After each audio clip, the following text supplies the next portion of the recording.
이 시간 함께 하나님의 말씀 여시겠습니다. 오늘 우리에게 주신 하나님의 말씀은 누가복음 24장 13절에서 17절 그리고 25절서부터 32절까지의 말씀입니다. 제가 가진 성경으로는 신약성경 140면과 141면에 있습니다. 누가복음 24장 13절에서 17절 그리고 25절에서 32절까지의 말씀입니다. 그날에 그들 중 둘이 예루살렘에서 20올이 되는 엠마오라 하는 마을로 가면서 이 모든 된 일을 서로 이야기하더라. 그들이 서로 이야기하며 문의할 때에 예수께서 가까이 이르러 그들과 동행하시나 그들의 눈이 가려져서 그인 줄 알아보지 못하거늘 예수께서 이르시되 너희가 길 가면서 서로 주고받고 하는 이야기가 무엇이냐 하시니 두 사람이 슬픈 빛을 띠고 머물러 서더라. 25절입니다. 이르시되 미련하고 선지자들이 말한 모든 것을 마음에 더디 믿는 자들이여 그리스도가 이런 고난을 받고 자기의 영광에 들어가야 할 것이 아니냐 하시고 이에 모세와 모든 선지자의 글로 시작하여 모든 성경에 쓴 바 자기에 관한 것을 자세히 설명하시니라. 그들이 가는 마을에 가까이 가매 예수는 더 가려 하는 것 같이 하시니 그들이 강권하여 이르되 우리와 함께 유하사이다. 때가 저물어 가고 날이 이미 기울었나이다 하니 이에 그들과 함께 유하러 들어가시니라. 그들과 함께 음식 잡수실 때에 떡을 가지사 축사하시고 떼어 그들에게 주시니 그들의 눈이 밝아져 그인 줄 알아보더니 예수는 그들에게 보이지 아니하시는지라. 그들이 서로 말하되 길에서 우리에게 말씀하시고 우리에게 성경을 풀어주실 때에 우리 속에서 마음이 뜨겁지 아니하더냐 하고. 아멘. 오늘 본 말씀은요, 부활하신 예수께서 이제 엠마오로 향하던 두 제자에게 나타나신 이런 사건을 기록하고 있습니다. 특별히 이 사건은 사복음서 중에서 마가복음과 그리고 누가복음에만 기록이 되어 있는데요. 마가복음을 보시게 되면 이 부분을 짧은 이 두 구절에 걸쳐서만 설명을 하고 있는 것을 볼 수 있습니다. 그래서 마가복음 16장 12절에서 13절의 말씀을 보시면요, 우리 이 두 구절 같이 한번 읽어보겠습니다. 시작. 그 후에 그들 중 두 사람이 걸어서 시골로 갈 때에 예수께서 다른 모양으로 그들에게 나타나시니 두 사람이 가서 남은 제자들에게 알리었을 때 역시 믿지 아니하니라. 아멘. 이렇게 마가는 이 사건을 짧은 두 절에 걸쳐서 간결하게 소개하고 있는 반면에 오늘 우리가 살펴보는 이 누가복음에서는요, 같은 이야기를 전하면서 굉장히 자세하고 긴 지면을 활용하여서 전달하고 있는 것을 볼 수 있습니다. 그만큼 누가가 이 사건을 주의 깊게 살펴봤다는 것이고요. 그리고 또 이 사건을 통해서 누가가 전하고자 했던 그 메시지가 있다는 것을 우리는 생각을 해야겠죠. 그래서 이 시간 우리는 누가가 그 엠마오로 향하던 두 제자 그리고 부활하신 예수님의 만남을 통해서 우리에게 말하고자 하는 바가 무엇인지를 살펴보려고 하고요. 또한 우리가 한 단계 더 나아가서 누가가 또 기록한 다른 성경이 있지 않습니까? 바로 사도행전입니다. 우리가 매주일 목사님의 설교를 통해서 듣고 있는 이 사도행전이 이제 누가복음과 원래는 한 권의 책으로 이루어져 있었다라고 보고 있는데요. 그렇다면 이 부분은요, 누가복음과 사도행전을 잇고 있는 그 다리의 역할을 하고 있는 본문 말씀이라고 할 수가 있습니다. 그래서 이 마지막 24장의 내용이 오늘 옆에 걸려 있는 이 승천하신 예수 그리스도, 여전히 그가 여기 계시니라고 하는 이 사도행전의 주제와 또 어떻게 이 말씀이 연결이 되는지를 함께 살펴보도록 할 것입니다. 먼저 오늘 본문 13절의 시작은요, 그날에라는 말로 시작을 하고 있습니다. 여기서 말하는 그날은요, 예수께서 부활하신 그 당일을 말하는 것입니다. 이전 앞선 본문인 24장 1절부터 그리고 12절의 내용을 제가 간결하게 요약을 해드리면 그 부활의 아침에 여인들이 예수님의 시체에 향품을 바르려고 찾아갔죠. 하지만 거기에 예수님의 시체는 없고 두 천사가 있었습니다. 이 여인들은 천사들로부터 예수께서 그렇게 말씀하셨듯이 부활하셨다는 소식을 듣게 되었고요. 그리고 이 사실을 제자들에게 달려가서 알리지만 제자들은 이 소식을 믿지 않았습니다. 그래서 24장 11절의 말씀을 보시면 사도들이 그들의 말을 어떻게 들었다고 하고 있습니까? 허탄한 듯이 들었다. 말도 안 된다라는 말이거든요. 그래서 이 말을 통해서 부활에 대해서 예수님께서 분명하게 몇 번씩이나 말씀을 하셨음에도 불구하고 사도들은 그것을 기억하지도 않고 생각하지도 않고 있었다는 것입니다. 바로 오늘 본문의 이 시간적 배경이 되는 13절의 그 날이 바로 예수께서 부활하셨지만 제자들이 믿지 못했던 그 날을 의미하는 것입니다. 엠마오로 향하던 두 제자도요, 이 부활을 믿지 않았던 그 제자들의 무리에 속해 있었던 사람인 것 같습니다. 한 사람의 이름은 글로바라고 하는 사람이라고 적혀 있고요. 다른 한 사람의 이름은 적혀 있진 않지만 12사도에 속한 사람은 아닌 것 같습니다. 이들이 예루살렘을 떠나서 엠마오로 향하는 이유는 예수께서 십자가에 달려 돌아가시고 더 이상 육신의 몸으로 그들과 함께하고 있지 않기 때문입니다.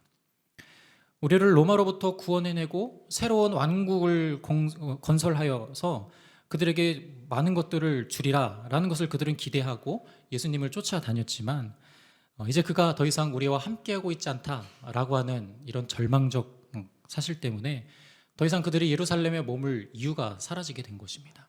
그래서 예루살렘을 떠나서 그들의 고향인 엠마오로 지금 향하고 있는 것이죠. 본문 14절은요, 엠마오로 내려가는 이들이 서로 이야기하며 내려갔다 이렇게 기록하고 있는데요. 여기서 이야기했다라는 것은요, 우리가 사람들과 얘기하듯이 뭐 도란도란 카페에 앉아서 얘기하듯이 그런 식으로 정겹게 얘기한 것이 아니라 서로 굉장히 심각한 분위기 속에서 치열하게 토론하고 있었다라는 의미가 담겨 있는 말입니다. 특별히 여기서 이 모든 된 일이라고 기록하고 있는데, 이 모든 된 일이란 그들이 예수 그리스도를 따르기로 결심한 그 순간부터 예수님을 따르고 또 예수님께서 잡히시고 죽으시고 그들만 지금 덩그러니 남겨져 있는 이 모든 상황을 통틀어서 이 모든 된 일이라고 표현을 하고 있는데요. 그러니까 그들이 이렇게 고민하고 있는 것이죠. 그동안 내가 믿었던 것은 무엇이고 또 앞으로 우리는 어떤 방향으로 나아가야 할 것이냐. 그 불투명한 미래를 생각하며 서로 치열하게 토론하며 엠마오로 향하고 있는 것입니다. 그러니까 조금 더 희망이라고는 찾아볼 수 없는 그런 상황인 것이죠. 이런 상황에서 부활하신 예수님이 그들 가운데 나타나신 것입니다. 절망에 빠져 있는 그들에게 희망을 주시기 위해서 나타나신 거죠. 내가 진짜 부활했다.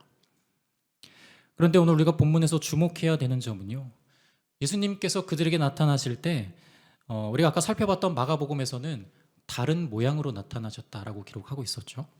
근데 누가복음 이제 본문 우리 16절에서는요, 눈이 가려져서 그인 줄 알아보지 못하거늘, 그러니까 눈이 가려진 상태에서 예수님이 나타나셨다라고 기록을 하고 있어요.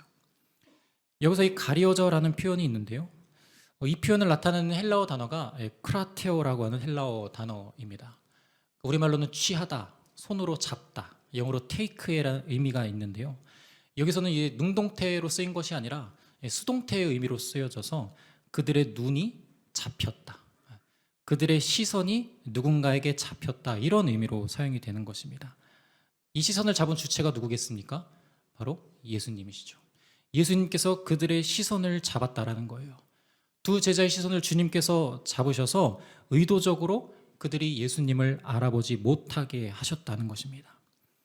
그러니까 이 두 제자가요, 예수님을 알아보지 못하는 것이 너무나 당연한 거예요. 예수님이 그렇게 의도하셨기 때문이죠. 지금 이들이 영적으로 눈이 어두워서 정말 눈앞에 예수님을 두고도 못 알아보는 것이 아니라 예수님이 처음부터 그들의 눈을 가리셨기 때문에 그들이 예수님을 못 알아보는 것이죠. 너무나 정상적인 상황입니다. 17세기에 이제 네덜란드 유명한 화가 렘브란트라고 여러분 들어보셨을 것입니다. 렘브란트는 이 엠마오의 두 제자와 예수님의 이 이야기를 그림으로 나타낸 바가 있습니다. 그래서 그림을 보시게 되시면 이렇게 등장인물이 나타나죠. 누가 예수님이고 누가 두 제자인지 여러분들 아시겠습니까? 명확하죠.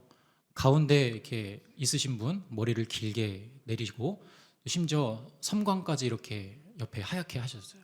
그러니까 누가 봐도 예수님이 누군지 알아요. 그리고 옆에 있는 사람 당연히 제자들이겠죠. 우리는 이 그림을 통해서 보면 제자들이 이상하게 보이는 거죠. 왜 제자들은 저렇게 분명하게 나타나고 있는 예수님을 알아보지 못했을까? 우리는 그림만 봐도 알 수 있는데 왜 그들은 예수님을 알아보지 못했을까? 이런 생각이 들 수 있는데요, 이렇게 두 사람이 예수님을 못 알아본 것은요, 이들의 잘못이라기보다 예수님께서 그들의 눈을 가리셨기 때문이죠. 그러니까 책임을 묻자면 예수님에게 있다고 할 수 있습니다. 왜 예수님은 굳이 이 두 사람을 자기 자신을 알아보지 못하게 하신 상태를 만들어 놓으시고 나타나셔야 했을까요? 정말 내가 부활했다라는 것을 알리는 것만이 주 목적이었으면요, 주님은 이런 방식을 사용하시면 안 됩니다. 오히려 더 분명한 모습으로, 다른 모양이 아니라 이전과 똑같은 모습으로 주님은 나타나셔야 했죠. 그래서 그들이 부활하신 예수님을 보자마자 딱 알아채게, 와, 정말 주님이 부활하셨구나, 말씀대로 예수께서 살아나셨구나, 단번에 알아볼 수 있도록 그들의 눈을 가리는 것이 아니라 그들의 눈을 더 밝게 하셔야 하지 않겠습니까? 하지만 예수께서는요, 그런 방식을 취하지 않으시고 오히려 그들이 알아보지 못한 상태에서 나타났다는 것은 앞뒤가 맞지 않는 것처럼 보입니다. 모순되는 것처럼 보이는 이 상황은요, 예수께서 단순히 이 부활하셨다라는 사실을 그들에게 알리는 것이 그것만이 주 목적이 아니라는 것을 나타내는 것입니다. 그것을 알리는 것도 중요하지만 또 중요한 게 하나 있다는 거죠. 그것은 부활하신 예수님을 제자들이 어떠한 방식으로 깨달아야 하는가라고 하는 이런 질문도 함께 추가가 되는 것입니다. 그래서 오늘의 말씀의 포인트는 바로 여기에 있습니다. 제자들은 어떠한 방식으로 예수님을 깨달아야 하는가? 지금 이 두 제자는요, 예수님을 눈앞에 두고도 예수님을 알아보지 못하고 있는 상황입니다. 그래서 의도치 않게 예수님을 앞에 두고 예수님의 앞담화를 하고 있어요. 앞담화의 요지는 이것입니다. 21절의 말씀을 보시면 우리는 이 사람이 이스라엘을 속량할 자라고 바란노라. 그러니까 이스라엘에게 구원을 가져다 줄 메시아라고 나는 그동안 생각하고 따랐지만 실상 지금에서 알고 보니 그런 사람이 아니었다는 것이죠. 그러니까 실망했다는 것입니다. 우리가 메시아로 믿고 따랐던 그 사람이 아니었다라는 것이죠. 주님이 거짓말을 했다는 것입니다. 그리고 또 본문 24절의 말씀을 보시면요, 우리와 함께한 자 중에 두어 사람이 무덤에 가 과연 여자들이 말한 바와 같음을 보았으나 예수는 보지 못하였느니라. 여인들이 예수님이 부활했다라는 소문을 가지고 오니까 혹시 몰라서 몇몇 사람들이 그 현장에 찾아가서 본 거예요. 그런데 부활하신 예수님을 보지 못했다는 것이죠. 그러니까 예수님도 거짓말을 했고 이 여인들도 거짓말을 했다는 것입니다. 그러니까 이들이 지금 예수님의 부활하심을 믿지 못하는 결정적인 이유가 무엇이었냐면요, 아까 24절의 말씀에서 본 것처럼 예수님을 직접 그들의 눈으로 보지 못했기 때문입니다. 그러니까 이들에게 있어서 이 부활의 믿음, 이 믿음의 근거는 내가 눈으로 보고 손으로 만질 수 있어야 한다라는 것이었죠. 그러면서 그들이 내린 결론은 이것입니다. 우리가 그렇게 믿고 따랐던 그 예수는 더 이상 우리와 함께하고 있지 않다. 그들이 내린 결론은 이것이고요. 이 결론으로 그들이 예루살렘을 떠나서 엠마오로 향하고 있는 것입니다. 이런 결론을 내렸던 제자들에게 예수님이 찾아오셔서 내가 여전히 살아서 너희와 함께하고 있다는 것을 가르쳐주고 계신 건데요. 그런 가르침을 주시려면 제가 아까 말씀을 드렸듯이 가장 직접적인 방법을 쓰셔야겠죠. 그들이 원하듯이 딱 봐도 알아볼 수 있도록 눈을 가리시면 안 됐는데 왜 주님은 눈을 가리워서 알아보지 못한 상태에서 그들에게 나타나셨냐는 것입니다. 주님께서는 가장 쉬운 방법을 택하지 않으시고 다른 방식으로 시간을 투자해서라도 그들이 다른 방식으로 부활하신 예수님을 깨닫기를 주님은 바라셨다는 거예요. 주님이 택하신 방식은 무엇이었냐면요, 말씀을 풀어주시는 방식으로 자기 자신을 계시하는 것이었습니다. 지금까지 제자들의 신앙은요, 그렇지 않았어요. 육신의 예수님을 직접 보고 육신의 예수님의 음성을 직접 듣고 그분의 피부를 만지는 이런 식으로 이루어졌어요. 굉장히 직관적이고 단순했죠. 그러나 이제는 그들이 그런 신앙에서 벗어나서 육신의 예수님이 그들 가운데 존재하지 않더라도 예수님은 그 예수님의 존재를 믿기를 바랐던 것입니다. 나를 직접 보고 나를 손으로 직접 만져보지 않아도 내가 너희와 영원히 함께하고 있다. 지금도 여전히 함께하고 있다는 것을 그들에게 가르쳐주고 싶으셨던 것이죠. 왜 그렇습니까? 그것은 이후에 예수님께서 취하실 그 행보 때문입니다. 예수님은 이제 더 이상 육신의 몸으로 그들과 함께 하실 수 없어요. 이 땅에 머물러 계실 수 없기 때문이죠. 승천하셔야 했기 때문입니다. 승천하셔서 그 하나님의 우편 보좌에 앉으셔서 영광의 자리에 반드시 올라가셔야 합니다. 그 일이 바로 저와 여러분들을 위한 일이었기 때문이죠. 그분께서 하늘 높은 보좌에 앉으셔서 온 세상의 주와 그리스도가 되는 일이 반드시 또한 성취가 되어야 하기 때문에 주님은 육신의 몸으로 더 이상 그들과 함께 하실 수 없으셨던 것입니다. 그러니까 주님은 이렇게 하시는 거예요. 내가 하늘로 올라가도, 내가 더 이상 육신의 몸으로 너희와 함께 할 수 없어도 걱정하지 말아라. 두려워하지 말아라. 여전히 내가 너희와 함께하고 있다 라는 것을 제자들이 깨닫기를 바라셨던 것이죠. 그래서 주님은 제자들에게 그런 가르침을 주기 위해 사용하신 방식이 말씀을 그들에게 깨우치는 것이었습니다. 말씀드린 것처럼 예수께서 자기 자신을 계시하신 방법은요, 다름 아닌 성경을 풀어주시는 것이었습니다. 오늘 본문 25절에서 이제 두 제자의 믿음 없음을 주님이 꾸짖고 계신 상황이 나타나는데요. 이 제자들의 믿음 없음은 어떤 믿음 없음을 말하는 것이죠? 나를 눈앞에 두고도 너희들이 못 알아보느냐, 이런 영적 어둠 상태를 말하는 것이 아닙니다.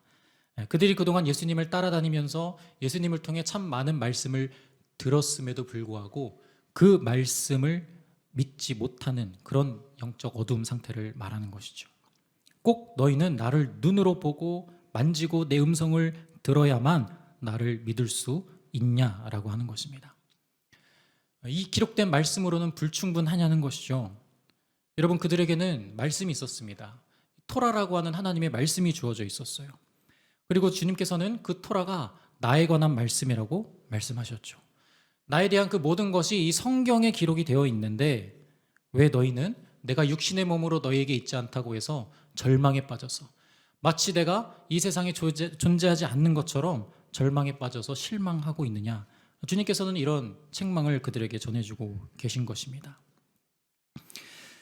그러면서 오늘 본문 27절에서요 이렇게 말씀하십니다. 모세와 모든 선지자의 글로 시작하여 모든 성경에 쓴 바 자기에 관한 것을 자세히 설명하시니라.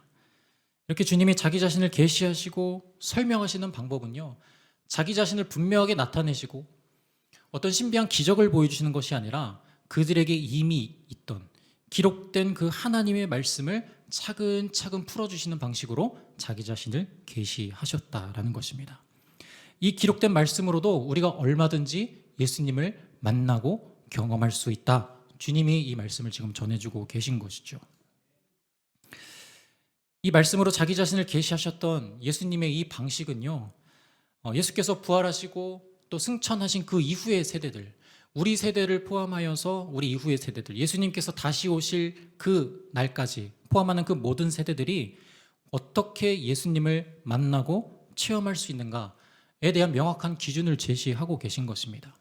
그 기준은 오직 말씀이라는 것이죠.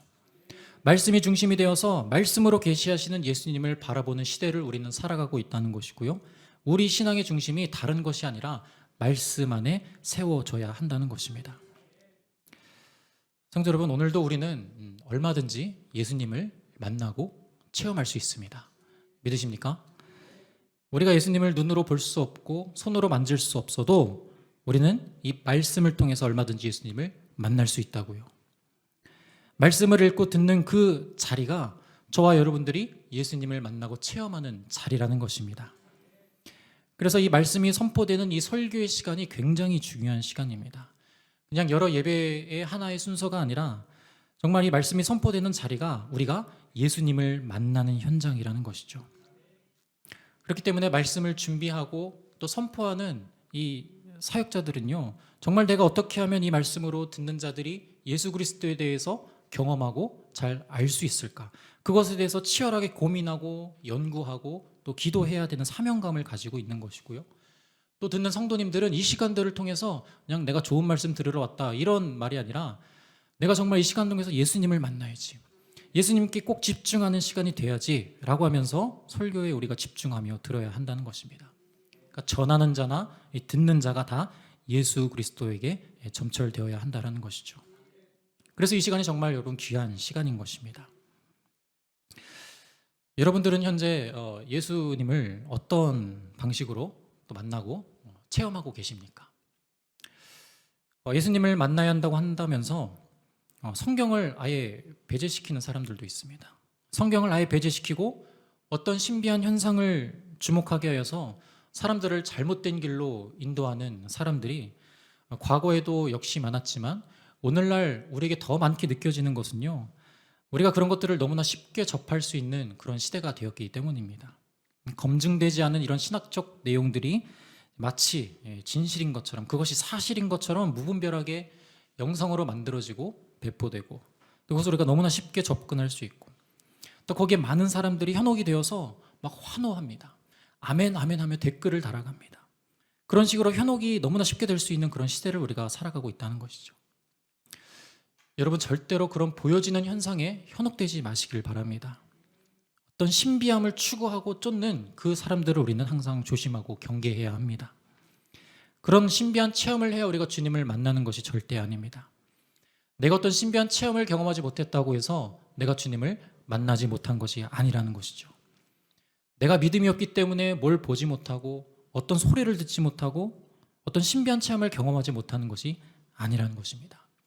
주님이 보시는 믿음은 그것이 아니에요. 내가 체험을 했냐 안 했냐가 아니라 내가 하나님의 말씀을 믿느냐 믿지 않느냐에 달려 있습니다. 그 기준이 말씀이라는 것이죠. 오늘 예수께서 오히려 이 자신의 모습을 숨기신 채 말씀을 가지고 자기 자신을 깨우셨다라고 하는 사실을 여러분 꼭 기억하시길 바랍니다. 이는 우리의 신앙이요, 이 말씀이라는 기초 위에 굳건하게 세워져야 한다는 것을 말합니다. 말씀 중심의 신앙생활을 해야 되는 것이고, 말씀을 통해 예수 그리스도를 만나야 한다는 것이죠. 여러분, 이처럼 우리에게 있는 이 성경이 있죠. 여러분들 다 성경 가지고 계실 텐데요. 이 성경 말씀이 왜 우리에게 중요합니까? 이 말씀이 사람의 말이 아니라 하나님의 말씀이기 때문입니다. 그 말씀의 근원이 하나님에게 있기 때문이죠. 이 말씀과 하나님은요, 따로 떼어서 설명할 수가 없습니다. 말한 존재는 항상 함께 묶여 있는 것이죠. 제가 여기서 어떤 말을 했을 때 그 말이 파장이 일어나서 어떤 문제가 됐다면 그 책임은 제가 뱉은 그 말에게만 있는 것이 아니라 말을 했던 저에게도 책임이 있지 않습니까? 이처럼 말과 그 말한 존재는 항상 묶여 있는 것입니다. 이처럼 정말 말씀이 하나님의 말씀이라면 이 말씀을 보지 않고 말씀을 믿지 않으면서 하나님을 믿는다고 할 수 없다는 것입니다. 여러분, 정말 하나님을 믿는다고 하면서 하나님의 말씀인 성경을 가까이 하지 않는 것은요, 굉장히 성립될 수 없는 말입니다. 이런 분들도 계시죠. 전도사님, 저는 말씀이 어려워서 다른 것으로 신앙생활을 주로 합니다. 저는 기도 중심의 신앙생활을 하고 있습니다. 저는 말씀보다는 어떤 찬양을 통해서 신앙생활을 하고 있습니다. 뭐 그럴 수 있지만요. 하지만 이 말씀이라는 것은요, 우리가 여러 가지 옵션 중에서 우리가 하나 취사 선택할 수 있는 그런 개념이 아닙니다. 그러니까 모든 것의 기반이 되는 것이 바로 말씀인 것이죠. 말씀이 우리가 기도를 해야 되는 것이고요. 말씀이 우리가 찬양을 해야 되는 것입니다. 말씀에 기초되지 않는 기도는 우리의 소원과 어떤 우리의 바램만 나타낼 수 있는 위험성이 있고요. 또 말씀 없는 찬양은 찬양의 대상은 사라지고 멜로디와 곡조만 남아서 우리의 마음을 위로하고 만족시키는 그런 찬양에 머무를 가능성이 큽니다. 그러니까 그 모든 신앙의 기본은 말씀이 기본 밑바탕이 되어 있어야 우리가 건강한 신앙생활을 할 수 있다는 것이죠. 정말 여러분들께서 하나님이 누구신지 알고 싶고 예수님이 누구신지 알고 싶고 예수님이 만나고 싶으신 분들은요, 성경부터 보시기 바랍니다. 하나님의 음성이 듣고 싶으시다면 성경을 먼저 펴시기를 바라요. 이미 우리에게 이 모든 것을 이 말씀 안에 다 주셨습니다. 완전한 하나님의 계시가 이 성경 안에 담겨 있다는 것이죠. 답이 여기에 다 적혀 있는데 왜 답도 없는 다른 곳에서 자꾸 답을 찾으려 하냐는 것입니다. 그러니까 문제가 발생하는 것이죠. 여러분, 오늘도 예수님께서 제자들에게 다시 이 복음의 말씀을 풀어 설명해 주시면서 이 절망에 빠져 있는 이 제자들에게 위로를 전하고 계신 건데요. 이 두 제자들도 이 사람이 누군지는 명확하게 아직은 모르겠지만 이 복음에 대해서 풀어주는 이 말씀을 들어보니까 보통 사람은 아니다라고 이들이 생각을 했던 것 같습니다. 예수님이 성경을 풀어주시고 이제 본인의 갈 길을 가려 하시니까 이들이 어떻게 합니까? 예수님을 붙잡죠. 29절에 보시면 강권이라는 표현을 쓰고 있는데요. 강력하게 권고해서 예수님을 붙들었다라는 말입니다. 예수님을 거의 반강제적으로 자신의 집으로 끌고 간 것이죠. 결국 그들이 이 비범한 사람이 예수님이었다라는 것을 알게 된 그 통로는요, 말씀이었습니다. 말씀으로 그들의 눈이 밝아진 것이죠. 오늘 본문 32절의 말씀을 보시게 되면 그들이 어떤 고백을 하고 있습니까? 그들이 서로 말하되 길에서 우리에게 말씀하시고 우리에게 성경을 풀어주실 때에 우리 속에 마음이 뜨겁지 아니하냐 하고, 그러니까 이 말씀으로 예수님을 만난 것입니다. 성경을 풀어주시니까 그때서야 이 사람이 예수님이라는 것을 그들이 깨달은 것이죠. 그런데 이때 예수님께서 어떻게 반응하는지 한번 보십시오. 이들이 예수님을 알아보게 되니까 예수님은 어떻게 하십니까? 곧장 사라지십니다. 본문 31절에서 그들의 눈이 밝아져 그인 줄 알아보더니 예수는 그들에게 보이지 아니하시는지라. 그러니까 즉각 사라지셨습니다. 이런 말씀 전혀 없으셨습니다. 그래 이놈들아, 이제야 나를 알아보겠느냐? 내가 너희를 떠난 지 며칠이나 됐다고 나를 못 알아보느냐? 내가 너희들이 못 알아봐서 얼마나 섭섭하고 조마조마했는데, 뭐 이런 서운한 말씀 하나도 없으시고요. 즉각 사라지세요. 아마 이들이 그냥 알아보는 그 순간에 나는 떠날 거야 라고 결심한 분처럼 이들이 예수 그리스도에 대해서 알아보자 즉시 그 자리를 주님은 떠나십니다. 오히려 그들이 예수님을 인식하고 알아봤을 때 주님이 떠나셨다라는 것은요, 이제 육신의 예수 그리스도를 만나야 하는 것이 아니라 말씀에 계시된 예수 그리스도로 우리에게 충분하다는 것을 주님이 가르쳐주고 계신 것입니다. 여러분, 오늘 본문 이후의 내용을 또 보시게 되면요, 이 두 제자뿐만이 아니라 11제자에게도 주님이 부활하신 상태로 나타나십니다. 재미있는 사실은 이 뒷부분에서는 예수님이 11제자에게 나타나시면서 어떤 말을 하시냐면요, 39절의 말씀을 보시면 내 손과 발을 보고 나인 줄 알라, 그리고 또 나를 만져보라, 이렇게 말씀하시면서 오히려 육신의 예수님을 강조하는 것처럼 보입니다. 앞선 방식과는 좀 다른 방식을 취하는 것처럼 보이죠. 직접 눈으로 보고 만져보는 방식으로 자기 자신을 계시하는 것처럼 보인다는 것입니다. 그렇다면 제자들의 이 방식을 통해서 부활하신 예수 그리스도를 믿게 되었을까요? 놀랍게도 24장 41절의 말씀을 보시면요, 이렇게 기록되어 있습니다. 그들이 너무 기쁨으로 어떻게 하고 있다고요? 아직도 믿지 못하고 있다. 부활하신 예수님을 그들이 보고 직접 만져봤음에도 불구하고 기뻐는 하되 믿지는 못했다라고 하고 있어요. 보고 만졌는데도 믿지 못했다는 것이죠. 결국 이들이 부활하신 예수님의 존재를 믿게 된 통로 역시 똑같았습니다. 말씀이었습니다. 24장 45절에서 이에 그들의 마음을 열어 무엇을 깨닫게 하셨습니까? 성경을 깨닫게 하셨어요. 눈으로 보고 손으로 만져도 예수님에 대해서, 부활하신 예수님을 믿지 못했던 그들이 예수님을 믿을 수 있었던 방식 역시 성경 말씀을 깨닫는 것이었습니다. 앞선 방식과 모순이 되지 않아요. 같은 방식을 주님은 취하신 것입니다. 누가는 그 엠마오 도상의 두 제자와 그리고 11사도가 부활하신 예수님을 만나는 이 이야기를 누가복음 24장 그 마지막에 기록을 하면서 이제는 우리가 육신의 예수님을 만나면서 신앙생활을 하는 시대가 아니라 말씀을 매개체로 해서 예수님의 존재를 깨닫는 시대임을 가르쳐주고 싶었던 것입니다. 그리고 이 주제는요, 사도행전으로 넘어가서 육신의 예수는 더 이상 우리에게 있지 않지만 여전히 예수 그리스도는 너희와 함께하고 계시다라는 메시지를 전하고 있는 것이죠. 그 명확한 증거가요, 사도행전 2장의 말씀 가운데서 베드로의 설교를 통해서 3,000명의 사람들이 회심한 사건이었습니다. 예수 그리스도에 관한 그 말씀이 풀어지고 설명되고 그들에게 임하니까 그들 가운데 회개의 역사가 일어난 것이죠. 말씀이라고 하는 동일한 매개체로 인해서 예수 그리스도가 그들 가운데 찾아오시게 된 것입니다. 사랑하는 성도 여러분, 말씀으로 예수 그리스도를 만나시길 바랍니다. 이 말씀 위에, 기초 위에 견고하게 서실 수 있기를 바랍니다. 말씀이라는 기초 위에 여러분들의 기도와 여러분들의 찬양과 여러분들의 모든 예배와 그 사역과 그 모든 섬김이 풍성하게 이루어지는 우리 오능성광교회 성도님들 되시기를 소망합니다. 우리 교회는 다른 비전이 아니라 바로 그 말씀이라는 비전 위에 세워진 교회입니다.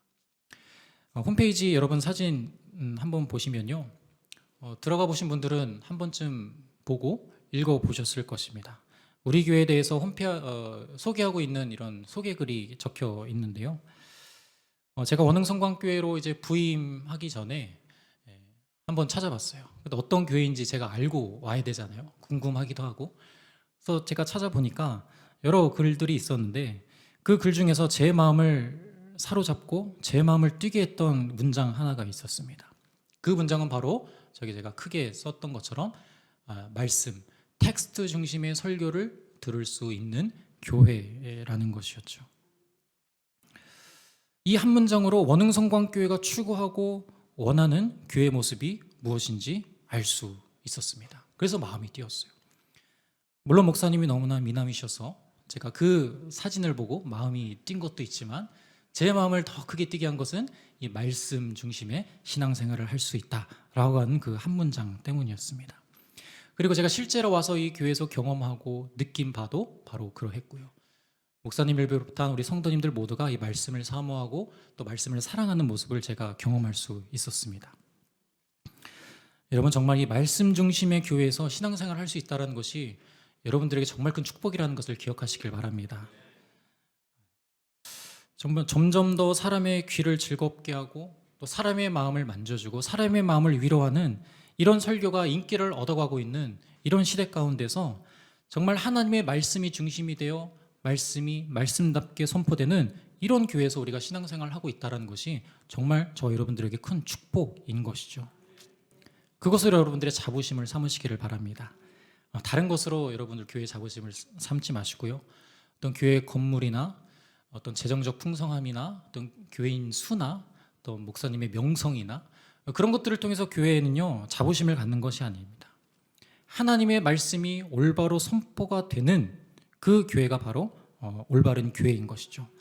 정말 예수 그리스도께서 주인된 교회가 주님께서 칭찬하시는 교회의 모습인 줄 믿습니다. 우리 원흥성광교회가 창립이 되고 또 3주년까지 이렇게 이어질 수 있었던 것도요, 하나님의 말씀이 정말 말씀답게 선포가 되었고 그 말씀이 우리를 이 자리까지 이끌은 줄 믿습니다. 앞으로도 우리가 이 비전 변치 않고 계속해서 나아갈 수 있도록 여러분들도 함께 동참해 주시기를 바라고요. 특별히 무엇보다 이 비전을 가지고 설교를 준비하시고 또 말씀을 전하시는 우리 이완규 목사님을 위해서 또 사역을 위해서 또 영육간의 강건함을 위해서 여러분 기도해 주시기 바랍니다. 정말 설교 한 편 준비하는 일이 만만치 않습니다. 우리는 30분 듣는 그 설교 시간이지만 그 30분의 설교를 위해서 정말 한 주 내내 그 본문과 씨름하고 이 본문이 말하는 것이 무엇인지를 목사님은 고민하고 계십니다. 특히나 이 말씀 중심의 설교라는 비전을 가지고 이 설교를 준비한다는 것은요 굉장히 힘든 일입니다. 그냥 금 나와라 뚝딱, 그냥 도깨비 방망이처럼 어떤 우리가 말만 했을 때 뚝딱 나오는 그런 설교가 아니라는 것이죠. 이 비전은요 결코 목사님 혼자서만 감당할 수 없습니다. 함께 우리가 그 사역을 추구하고 바라보며 함께 우리가 말씀을 사모하고 기도하며 동참할 때 우리가 품고 있는 이 비전이 이루어질 줄 믿습니다. 여러분 꼭 목사님의 사역과 그 건강을 위해서 기도해 주시고요. 꼭 그 일이 우리 교회를 위한 일이고 또 저와 여러분들의 영적 유익을 위한 일이라는 것을 꼭 기억하시길 바랍니다. 앞으로도 우리 원흥성광교회가 다른 것으로 승부하는 교회가 아니라 오직 이 말씀으로 성경을 성경답게 정말 말씀을 말씀답게 들을 수 있고 가르칠 수 있고 또 배울 수 있는 이런 교회로 앞으로도 계속해서 성장해 나갈 수 있는 귀한 은혜가 넘치기를 예수님의 이름으로 축복합니다. 기도하시겠습니다. 주님께서 절망에 빠져 있는 그 두 제자들에게 찾아오셨습니다. 그들 마음속에는 더 이상 주님이 자신들과 함께하지 않는다라고 생각을 했죠. 하지만 그렇지 않았습니다. 주님은 늘 그들과 함께 하셨습니다. 말씀으로 찾아오셨죠. 여러분 오늘날도 동일합니다. 주님이 여러분들의 삶에 함께하지 않는 것처럼 느껴지십니까? 내 삶 속에 전혀 개입하지 않는 것처럼 느껴지십니까? 절대 그렇지 않습니다. 주님은 늘 우리와 함께하고 계십니다. 그런데 우리가 그것을 민감하게 받아들이지 못하는 것은요, 우리가 말씀을 등한시하고 말씀을 가까이 하지 않기 때문입니다. 말씀을 보지 않고서는 우리가 주님의 뜻과 계획을 알 수 없죠. 여전히 말씀도 보지 않고 내 생각과 내 판단대로 살아가면서 주님이 내 삶에 개입하지 않으신다, 주님이 내 삶에 안 계시다라고 얘기하는 것은 신앙적 모순입니다. 여러분 함께 결단하십시오. 주님이 시간을 계기로 내가 말씀과 더 가까워지는 인생이 되고 싶습니다. 하나님의 말씀을 삶의 기준으로 삼아서 그 어떤 순간 가운데서도 주님이 늘 우리와 함께하고 계시다는 것을 내가 깨닫고 살아가게 하여 주시옵소서. 주신 말씀으로 우리 간절하게 함께 기도하도록 하겠습니다. 하나님 아버지 감사합니다. 우리를 이 자리 가운데 이끄시고 하나님의 말씀을 듣게 하시니 감사합니다.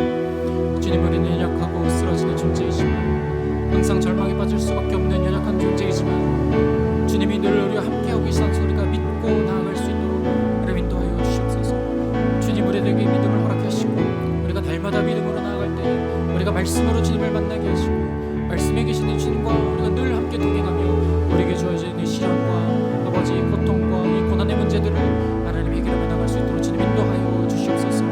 주님, 우리 성도님들의 삶 주님 지켜주시고 아버지 날마다 주님의 말씀을 묵상하며 그 말씀대로 살아가기에 아버지 부족함이 없도록 하나님이 지혜 주시고 능력 주셔서 하나님만이 우리의 삶의 주인이시라는 것을 아버지 인생 가운데서 고백하며 나갈 수 있는 우리 모든 성도들의 삶 되게 하여 주시옵소서. 하나님만 우리의 삶에 들으십니다. 아버지 도와주시옵소서. 아버지 도와주시옵소서. 사랑해 주님 감사합니다.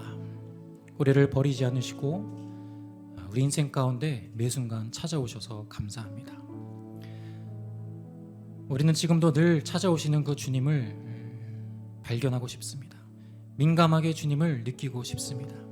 주님, 늘 우리가 말씀과 가까이 와서 내 삶의 주인 되시고 주관자 되시는 주님과 동행할 수 있는 우리 모든 인생들 다 되게 하여 주시옵소서.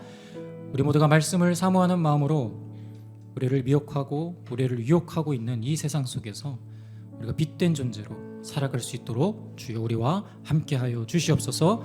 감사드리며 살아계신 예수 그리스도의 이름으로 기도드렸습니다. 아멘.